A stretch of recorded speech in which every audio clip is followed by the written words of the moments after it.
எங்க கொடுத்த மாடு ஒழுங்காவே பால் கறக்க மாட்டேங்குது அப்படின்னு விரக்தியோட வேதனை தெரிவிச்ச விவசாயிக்கு மறுபடியும் உதவிக்கரம் நீட்டிருக்காங்க தாவேகா நிர்வாகிகள். மாடு சரிவர பால் கறக்கல அப்படின்னு விவசாயி வேதனை தெரிவிச்ச நிலையில உடனடியா அதே விவசாயிக்கு வேறொரு கறவை மாடையும் கன்றையும் வழங்கியிருந்திருக்காங்க தமிழக வெற்றி கழகத்தினுடைய நிர்வாகிகள். விழுப்புரம் மாவட்டம் விக்கிரவாண்டி அடுத்த வீசாலை பகுதியில கடந்த மாதம் 27ஆம் தேதி தமிழக வெற்றி கழகத்தினுடைய முதல் மாநில மாநாடு நடந்துச்சு. இதுக்காக விவசாயிகள் நிலத்தை கொடுத்திருந்தாங்க. நிலம் கொடுத்த விவசாயிகளுக்கு நன்றி தெரிவிக்கும் விதமா அவங்களுக்கு மாடுகள் வழங்கப்படும் அப்படின்னு கட்சியினுடைய பொதுச் செயலாளர் என் ஆனந்த் அவர்கள் அறிவிச்சிருந்தாரு. அதன்படி விவசாயி ராதாகிருஷ்ணன் அவர்களுக்கு கறவை மாடும் கன்றும் வழங்கப்பட்டிருந்திருக்கு.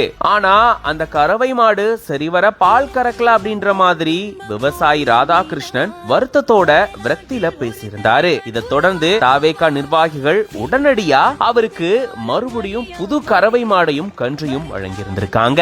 அன்னைக்கு இவர் இப்படி வருத்தம் தெரிவிச்ச நிலையில இன்னைக்கு உடனடியா தாவேகா நிர்வாகிகள் இப்படி செஞ்சிருக்காங்க. இவங்களுடைய செயல்பாடு பத்தி நீங்க என்ன நினைக்கிறீங்க அப்படின்றத கமெண்ட்ஸ்ல சொல்லுங்க. லக்ஷ்மி செராமிக்ஸ் எக்கச்சக்க கலெக்ஷன்ஸ், எல்லாமே ரெடி ஸ்டாக்.